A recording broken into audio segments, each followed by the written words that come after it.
రాష్ట్రంలో ఇటీవలే చేపట్టిన జిల్లాల పునర్విభజనపై రాజంపేట నియోజకవర్గ టీడీపీ ఇన్ఛార్జ్ చమ్మర్తి జగన్మోహన్ రాజ్ సంతృప్తిని వ్యక్తం చేశారు. రాజంపేట నియోజకవర్గాన్ని తిరిగి కడప జిల్లాలో కలపడం వల్ల ప్రజలకు మేలు జరుగుతుందని ఆయన అన్నారు. గతంలో రాజకీయ ప్రయోజనాల కోసం మాత్రమే రాజంపేటను అన్నమయ్య జిల్లాలో కలపారని విమర్శించారు. మాజీ ఎమ్మెల్యే శ్రీకాంత్ రెడ్డి జగన్ దగ్గర మెప్పు పొందేందుకు ఆనాడు రాయచోటిని అన్నమయ్య జిల్లాలో కలిపారని విమర్శలు గుప్పించారు. రానున్న రోజుల్లో రాజంపేటను అన్ని విధాలుగా అభివృద్ధి చేస్తామంటున్న రాజంపేట నియోజకవర్గ ఇన్ఛార్జ్ చమ్మర్తి జగన్మోహన్ రావుతో ఫేస్ టు ఫేస్. రాష్ట్ర ప్రభుత్వం ఇటీవల కాలంలో కూడా పునర్విభజన నేపథ్యంలో కూడా ఏదైతే అన్నమయ్య జిల్లాలో ఉన్నటువంటి రాజంపేటను కూడా తీసుకెళ్లి కడపలో కలపడం జరిగింది. అయితే ఈ నేపథ్యంలో రాజంపేటను కడపలో కలపడంపై రాజంపేటకు సంబంధించినటువంటి నియోజకవర్గ ఇన్ఛార్జ్ జగన్మోహన్ రాజు మనతో ఉన్నారా, ఆయన అడిగి తెలుసుకుందాం. అలా చెప్పండి, ఇటీవల కాలంలో కూడా అన్నమయ్య జిల్లా ఉన్నటువంటి రాయచోటి, రాజంపేట, రైల్వే కోడూరు, మదనపల్లి ఇవన్నీ కలిసి ఉన్నాయి. ఈ నేపథ్యంలో కూడా జిల్లాల పునర్విభజన నేపథ్యంలో కూడా రాజంపేట తీసుకెళ్లి కడపలో కలిపారు. దీని మీద మీరేమంటారు? గతంలో వైసీపీ ప్రభుత్వం అనాలోచితంగా అసంబద్ధంగా జిల్లాలో పునర్విభజన చేసి అన్ని ప్రాంతాల వాళ్ళకి అసంతృప్తిని మిగిలేటట్లుగా చేసింది. ఎక్కువ మెజార్టీ ప్రజలు ఆ నిర్ణయం పట్ల అసంతృప్తిగా ఉన్నారు. కూటమి ప్రభుత్వం వచ్చిన తర్వాత ఆ తప్పులను వీలైనంత వరకు సరిచేద్దామని తిరిగి పునర్విభజన చేపట్టిన తర్వాత నారా చంద్రబాబు నాయుడు గారు నాయకులతో సంబంధం లేకుండా ప్రజాభిప్రాయం మెజారిటీ ఏ విధంగా ఉంటే ఆ నియోజకవర్గాలకి అందుబాటులో ఉండే విధంగా ఈ నిర్ణయం తీసుకోవడం జరిగింది. ఆ క్రమంలో రాజంపేట నియోజకవర్గం యొక్క ప్రజల యొక్క అభిప్రాయం అడిగితే కనుక ప్రజలు రాజంపేట జిల్లా కేంద్రం కావాలన్నారు. సెకండ్ చాయిస్గా రాయచోటికి అయితే కనుక 2 కొండలు దాటిపోవాలి, 7 గంటల తర్వాత బస్సులు ఉండవు, మేము చాలా ఇబ్బందులు పడుతున్నాము అని అన్నప్పుడు రెండో చాయిస్గా కడప కూడా అడగడం జరిగింది. కాబట్టి మెజారిటీ ప్రజల అంగీకారం ప్రకారం వాళ్ళ అభిమతం కోసం రాజంపేటను కడపలో కలపడం జరిగింది.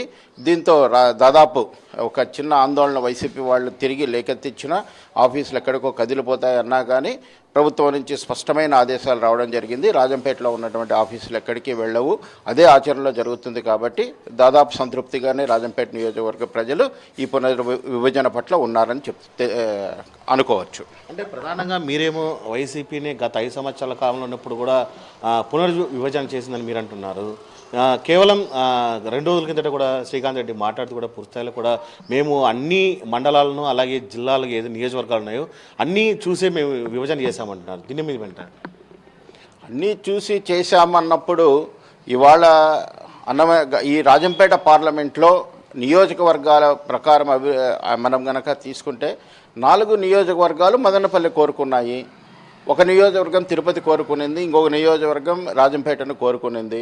7 నియోజకవర్గాల్లో 6 నియోజకవర్గాల యొక్క ప్రజాభిప్రాయం మెజారిటీ కాబట్టి మా నాయకుడు ఆ నిర్ణయం తీసుకున్నాడు. అట్లని చెప్పి ఎక్కడైనా ఇబ్బంది పడినటువంటి ప్రాంతాలను అక్కడ జరిగేటటువంటి అభివృద్ధితో మైమరిపించాలన్నటువంటి స్థాయిలో తీసుకున్నాడు. ఇక్కడ ప్రజాభిప్రాయానికి ప్రజల అవసరాలకు పెద్దపీట పడిందే కానీ అక్కడ ఉన్నటువంటి నాయకులతో సంబంధం లేదు. అటువంటిప్పుడు మంత్రి గారికి కూడా ఈ ప్రజాభిప్రాయం ప్రకారమే మంత్రి గారికి వ్యతిరేకంగా కూడా ఈ నిర్ణయం వచ్చినా దాన్ని అభివృద్ధితో మైమరిపించాలని మా మంత్రి గారు, ముఖ్యమంత్రి గారు కూడా కట్టుబడి ఉన్నారు. శ్రీకాంత్ రెడ్డి మాటలంతా ప్రాంతీయతత్వాన్ని లేపడం, ఈ శ్రీకాంత్ రెడ్డి వల్లనే అసంబద్ధంగా గతంలో జరిగినటువంటి ఈ విభజన వల్లనే ఇన్ని సమస్యలు వచ్చాయి, దీన్ని చక్కదిద్దినారు అనడం అనేది శ్రీకాంత్ రెడ్డి తట్టుకోలేనటువంటి విషయం. అంటే గతంలో శ్రీకాంత్ రెడ్డి కూడా ఇప్పుడు మాజీ ఎమ్మెల్యేగా ఉన్నారు. అంటే గతంలో ఆయన నేను ఏరుకోరి తీసుకొచ్చాను, అన్నమయ్య జిల్లాను రాయచోటి తీసుకొచ్చాను అంటున్నారు. దీన్ని మీరేమంటారు? అంటే అతని స్వార్థం కోసం ఏమైనా రాయచోటికి తీసుకుపోయినాడేమో కానీ మిగతా జిల్లాలో ఉన్నటువంటి ఈ పార్లమెంట్లో ఉన్నటువంటి మిగతా నియోజకవర్గాల అభిప్రాయాలు కూడా తీసుకుని ఉంటే బాగుండేది. అలా కాకుండా అసంబద్ధంగా జరిగింది కాబట్టి ఆ తప్పులను ఇప్పుడు కూటమి ప్రభుత్వం సరిచేసింది. అన్న, ఇప్పుడు రాజంపేటను తీసుకెళ్ళి కడపలో కలిపారు. ఇప్పటికీ కడప జిల్లా అంటే 8 నియోజకవర్గాలు అయ్యాయి. రానున్న రోజుల్లో రాజంపేట వాసులకు అలాగే రాజంపేట ప్రజలు కూడా పూర్తిస్థాయిలో సమాచారం పడినారు. అంటే పార్లమెంటు కేంద్రం ఎక్కడ వస్తుంది ఏంటన్న పైన మీరేం చెప్తారు? అసలు ఎలక్టోరియల్గా పార్లమెంటు సంబంధించినటువంటి ఓట్లు మేము రాజంపేట పార్లమెంటుకే వేస్తాం. ఎలక్టోరియల్గా ఉన్నటువంటిదంతా కూడా పార్లమెంటు వ్యాప్తంగా రాజంపేటలోనే జరుగుతూ ఉంటుంది. కేవలం అడ్మినిస్ట్రేషన్ అంటే కలెక్టర్ ఆఫీసులు, తర్వాత ఈ వ్యక్తిగత అవసరాలకి, ప్రాంత అభివృద్ధికి సంబంధించినటువంటి ప్రభుత్వ వ్యవహారాలు మాత్రమే కడప జిల్లా కేంద్రంగా జరుగుతాయి. దీంతో కడప అందరికీ కూడా గతం నుంచి అనువైనటువంటి ప్రదేశం, ఆ సంస్కృతిలో భాగమైనటువంటి ప్రదేశం కాబట్టి కడపకు వెళ్ళడాన్ని అందరూ స్వాగతిస్తున్నారే తప్ప ఏ ఒక్కరూ వ్యతిరేకించడం లేదు.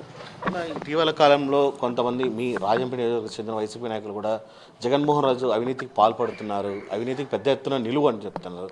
దీని మీద మీరేమంటారు? అవినీతికి బ్రాండ్ అంబాసిడర్ వాళ్ళు. ఒకటే అడుగుతున్నాం, ఏదైనా ఉంటే ఆధారాలతో సహా రండి. ఊరికే ఆరోపణలు చేసి మేమంతా గుడ్డోళ్ల రాజ్యంలో ఉన్నాం, కళ్ళు ఉన్నటువంటి తెలుగుదేశం వాళ్ళు వస్తే వాళ్ళని కూడా గుడ్డోళ్ళని చేస్తాము అన్నటువంటి సాంప్రదాయబద్ధంగా వాళ్ళు నోరెత్తి కొట్టుకున్నా కానీ నమ్మేటటువంటి ప్రజలు ఎవరూ లేరు. ఇటువంటి ఆరోపణలకు విలువైనటువంటిది కాదు. దయచేసి వాళ్ళకి చెప్తున్నాం, వాళ్ళు చేసినటువంటి భూ కబ్జాలు, అవినీతిని అర పైసాతో సహా లాక్కచ్చి మళ్ళీ తిరిగి ప్రజలకు చేసే విధంగా మేము చర్యలు తీసుకుంటామని తెలియజేస్తున్నాం. అంటే ఇటీవల కాలంలో మంత్రి సవిత కూడా మిమ్మల్ని మాట్లాడడం జరిగింది, జిల్లా రాయంపేట కలపడం జరిగింది, మీతో మాట్లాడడం జరిగింది, ఏమంది? అన్నారు, మనము ఈ ప్రాంత అభివృద్ధికి కట్టుబడి ఉన్నాం, నియోజకవర్గ అభివృద్ధికి కట్టుబడి ఉన్నాం. అభివృద్ధి చర్యల్లో మనం భాగస్వామ్యం అవుదాం. ఇప్పటికే రాష్ట్ర ప్రభుత్వం నుంచి రావాల్సినటువంటి సంక్షేమ పథకాలు, అభివృద్ధి పథకాలు అన్నీ ఉన్నాయి. మీరు నియోజకవర్గ స్థాయిలో ఎక్కడైనా కానీ ఆ సంక్షేమ పథకాలు ప్రజలకు చేరకపోయినా, స్థానికంగా ఏదైనా ఇబ్బందులు ఉంటే కనుక అవన్నీ మా దృష్టికి తీసుకురండి, ముఖ్యమంత్రి గారి దృష్టికి తీసుకెళ్దాం, కలిసి అభివృద్ధి చేద్దామని చెప్పి వారు ఆహ్వానించడం జరిగింది. Thank you.